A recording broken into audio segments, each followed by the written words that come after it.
Olá pessoal, tudo bem? Meu nome é Maria Vitória Rangel, eu sou advogada, atuo nas áreas de Direito Civil e Direito de Família há 5 anos. Hoje nós vamos conversar um pouquinho sobre o direito das obrigações. Veja que essa é uma matéria muito recorrente no exame da ordem. Vamos lá? Bom, antes da gente ir direto para o assunto, que é o direito das obrigações, vamos fazer uma introduçãozinha básica para localizarmos o direito das obrigações dentro do Código Civil. Nós sabemos que o Código Civil ele se divide em duas partes, a parte geral e a parte especial. A parte geral tem 3 livros, que cuida o livro 1 das pessoas, livro 2 dos bens e livro 3 dos fatos jurídicos. Já lá na parte especial, nós temos 5 livros mais o livro complementar. O livro 1, que é o direito das obrigações, o livro 2, direito da empresa, o 3, direito das coisas, o livro 4, direito de família, e livro 5, direito das sucessões. E o último livro, que é o livro complementar, que cuida das disposições transitórias e finais do próprio Código. Bom, veja que está em negrito aqui no slide que o direito das obrigações é o livro 1 na parte especial. E é sobre ele que nós vamos iniciar a nossa conversa. É importante conceituarmos obrigação. Obrigação nada mais é do que um vínculo jurídico que liga o sujeito ativo ao sujeito passivo mediante uma prestação.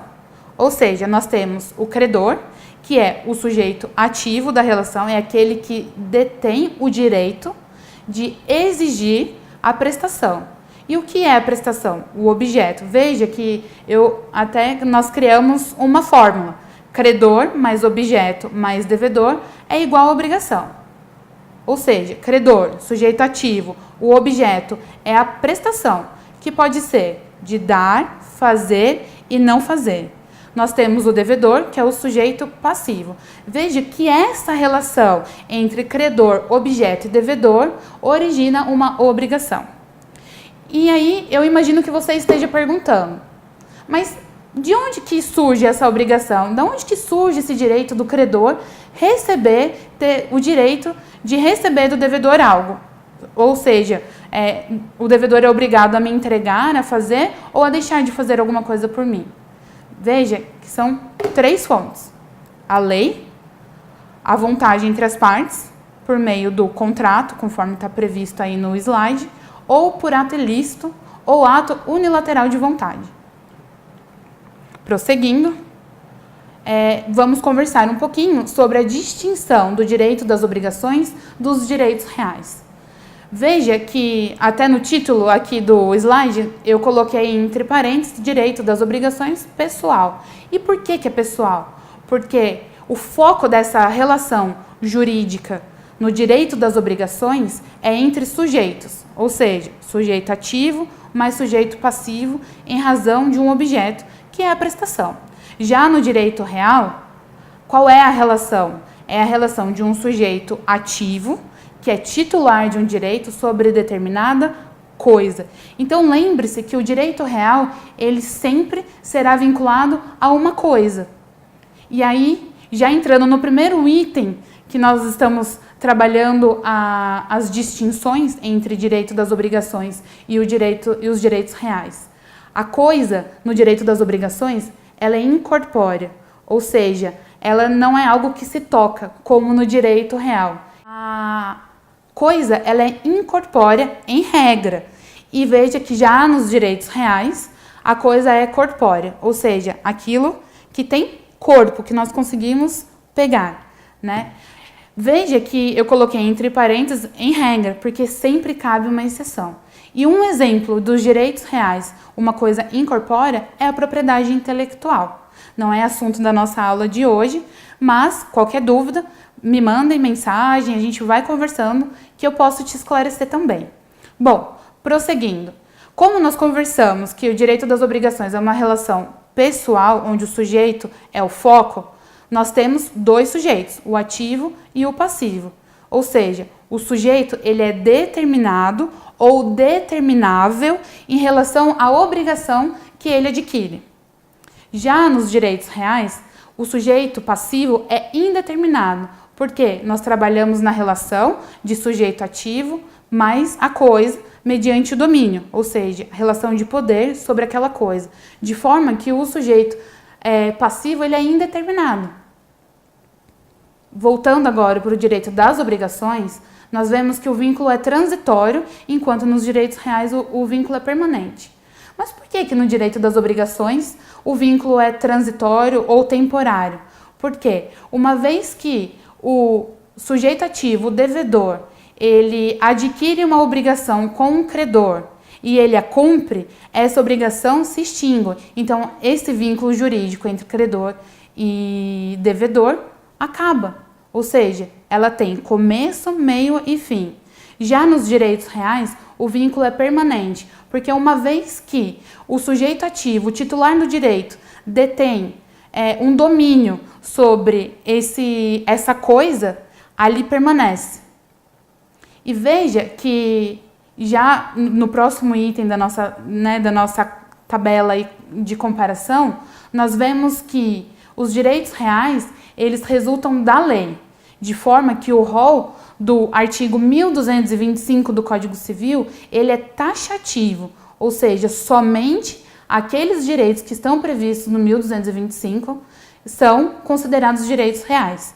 O mais importante e o mais conhecido é o direito de propriedade, por exemplo. Já no direito das obrigações, nós trabalhamos com a vontade das partes, ou seja, a obrigação surge quando um sujeito passivo aceita aquela obrigação imposta pelo sujeito ativo, que é o credor. Então, por exemplo, se o credor ele compra de mim um imóvel, então eu adquiro a obrigação de entregar aquele imóvel para ele, assim como ele tem a obrigação de me pagar. Então veja que uma vez que eu entreguei o imóvel para ele e ele fez a contraprestação de me pagar, a nossa relação obrigacional se extingue, ou seja, ela acaba perdendo então um vínculo. Porque, como eu disse anteriormente, a obrigação ela tem começo, meio e fim. Começo seria a negociação desse imóvel, o meio, um contrato de venda e compra, e a satisfação dessa obrigação quando eu entrego o imóvel e eu recebo o dinheiro por ele.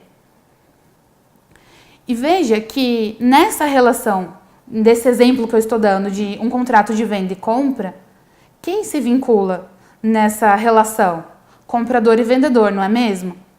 O credor como comprador do imóvel e eu devedor, enquanto devo entregar o imóvel a ele. Então, não há que se falar, por exemplo, igual nos direitos reais, que essa relação que o sujeito ativo tem sobre a coisa, esse domínio, ele é efeito erga omnes, ou seja, ele vincula todos. Todos precisam saber que eu tenho um domínio sobre a coisa. Já no direito das obrigações, uma vez que eu celebrei, por exemplo, um contrato de venda e compra, eu me vinculo com o credor. Não posso envolver terceiros. Até posso, mas veja que a regra geral é que é oponível somente nas relações pessoais diretas, ou seja, somente aquelas partes naquele contrato de venda e compra. E se, por exemplo, ocorre o inadimplemento, ou seja, eu deixo de cumprir com a minha obrigação nesse contrato de venda e compra, o que acontece? O contrato vai trazer algumas penalidades e a obrigação vai recair sobre o patrimônio do devedor, ou seja, no caso eu sou a devedora. Então, uma vez que o credor aciona, ele força o cumprimento dessa obrigação, quem vai responder por esse cumprimento é o meu patrimônio. Uma vez que já nos direitos reais a obrigação recai sobre a coisa. Veja ainda que, conforme nós conversamos a respeito do contrato de venda e compra, a violação ela ocorre por uma omissão. O que isso significa? Significa que o devedor deixa de fazer algo e assim o credor exige o cumprimento dessa obrigação mediante uma penalidade.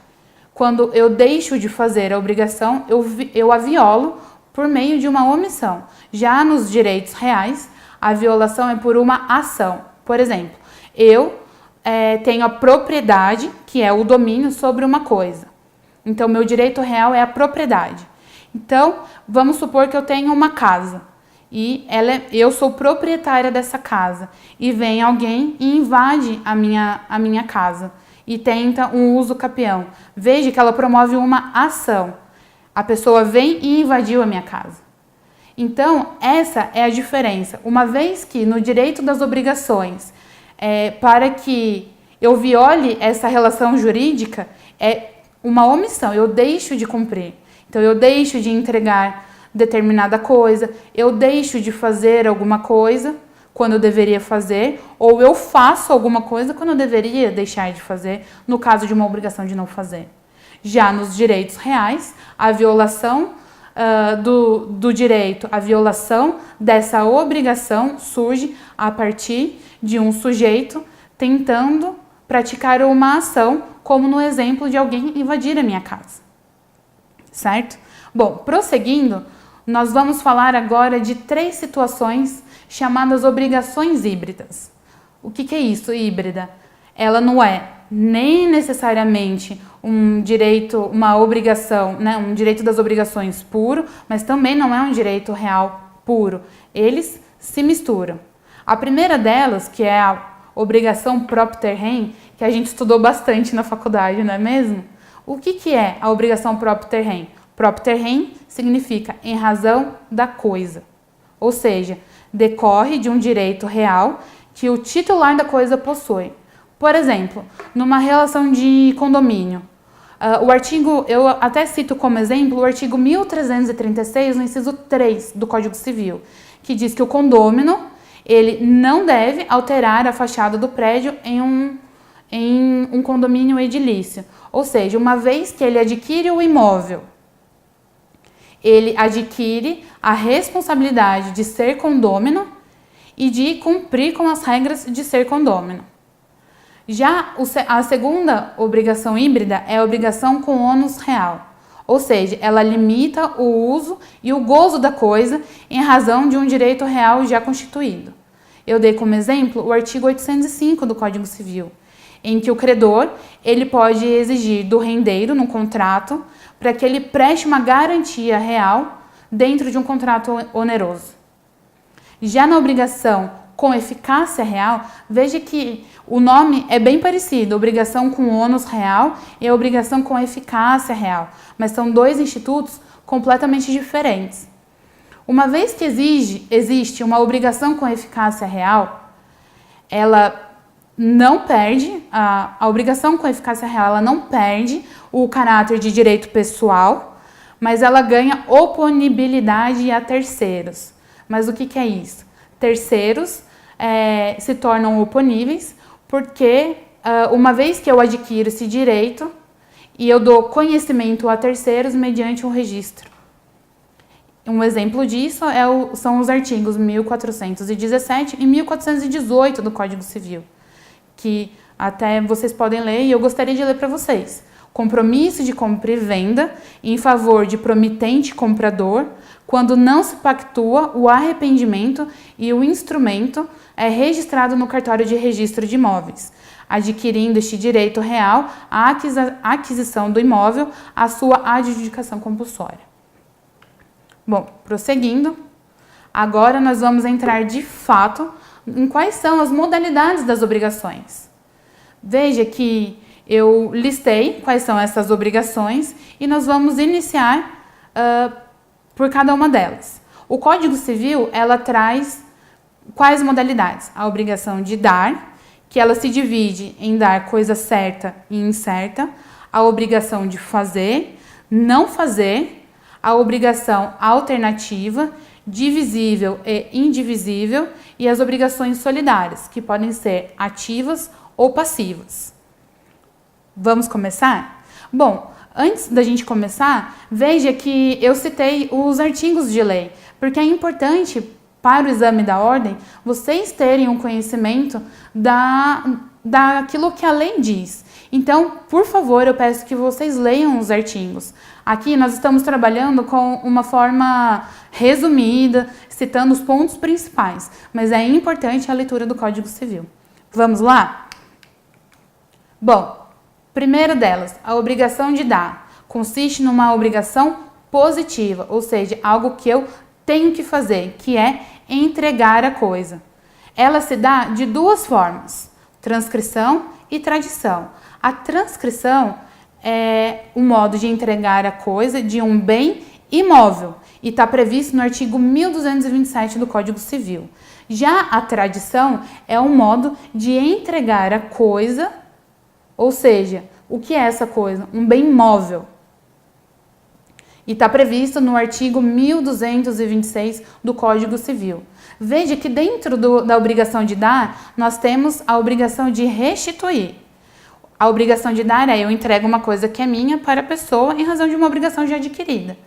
A obrigação de restituir é de devolver aquela coisa. Ou seja, a coisa, o bem ficou comigo por determinado tempo e aí eu tenho que devolver aquela coisa. Um exemplo disso, né, de uma obrigação de restituir, é o próprio contrato de locação. Eu faço um contrato de locação por um período determinado, então aquela coisa, aquele bem fica comigo e aí, ao final do contrato, eu tenho que restituir ao credor o imóvel, ou seja, eu tenho que devolver ao proprietário aquele imóvel.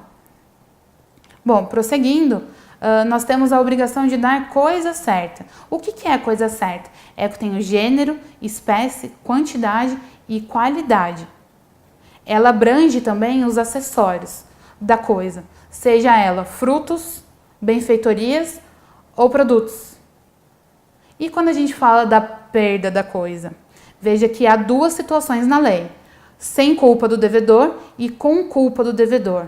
Se não há culpa do devedor e a perda da coisa ocorre antes da tradição, ou seja, antes de eu entregar a coisa, ou ainda quando existe uma condição suspensiva pendente ou que não foi cumprida ainda, a obrigação considera-se resolvida entre as partes. Agora, se a perda da coisa se deu por culpa do devedor, o devedor ele vai responder pelo equivalente à coisa mais perdas e danos. Agora, se a coisa foi deteriorada, ou seja, ela se estragou de alguma forma, a lei prevê também duas situações, com culpa do devedor e sem culpa do devedor. Se a coisa se deteriora sem a culpa do devedor, o credor ele pode resolver a obrigação ou ele pode aceitar a coisa deteriorada desde que exista o abatimento do valor que se perdeu na coisa.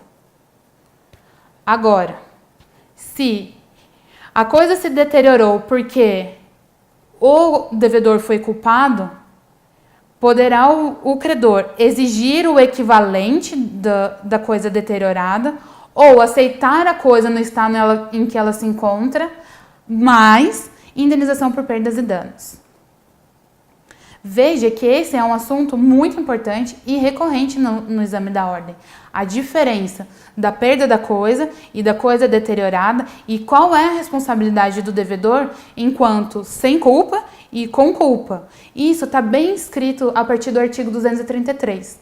Então eu sugiro que você dê uma lida. Esse material, esses slides que eu preparei, está bem completo, mas não substitui a leitura do Código Civil, ok? Bom, prosseguindo, nós vamos falar agora até a tradição. Como é que funciona na obrigação de dar a coisa certa? Enquanto a coisa permanece com o devedor, ou seja, até a tradição, até eu entregar efetivamente para o credor, e se há melhoramentos ou acréscimos na coisa, o devedor ele pode exigir um aumento do preço em razão desses melhoramentos. Agora, se o credor ele não concorda nesse aumento de preço por parte do devedor, o devedor ele pode encerrar a obrigação ali.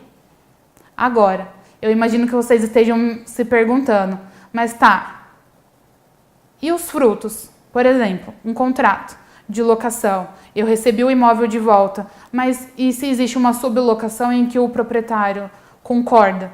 Quem que recebe? Os frutos pertencem ao devedor. Ao credor, somente os frutos pendentes. Ou seja, nós temos a tradição, que é o marco, certo? Então, até a entrega da coisa para o credor, essa coisa ainda pertence ao devedor. Se, por exemplo, porventura, até aqui houve melhoramentos ou foram acrescidos coisas, situações, aquele imóvel, pode o devedor exigir o aumento do preço. Se o credor ele não concorda, o devedor ele pode resolver a obrigação, ou seja, então tá, então você não aceita que eu aumente o preço da coisa, então eu não quero mais. Então a gente extingue aqui a nossa relação jurídica obrigacional. Uma vez que houve frutos até a tradição, que é o nosso marco, os frutos percebidos até aqui pertencem ao devedor. Se o credor ele anuiu com o aumento do preço, por exemplo, em razão dos melhoramentos, e há frutos pendentes, ou seja, frutos que vão ser colhidos depois da tradição, esses frutos pertencem ao credor, certo? Bom, recapitulando tudo isso que nós já conversamos. Nós localizamos aonde está o livro das obrigações no Código Civil, nós iniciamos conceituando a obrigação, quais são os elementos que a compõem, credor, devedor e obrigação, que é a prestação, que pode ser de dar, fazer e não fazer. Fizemos as distinções entre o direito obrigacional, também chamado de direito pessoal, dos direitos reais. Falamos ainda daquelas obrigações híbridas, que não é nem o direito obrigacional puro e nem direitos reais puros, eles se vinculam. E aí nós iniciamos o nosso bate-papo nas modalidades das obrigações. E nós já falamos sobre a obrigação de dar, a obrigação de dar coisa certa, e dentro da obrigação de dar coisa certa, nós falamos sobre a obrigação de restituir a coisa. Bom, então no próximo bloco nós voltaremos a nossa conversa sobre a obrigação de fazer, não fazer, alternativas e conforme já explicado, tá bom? Eu aguardo vocês.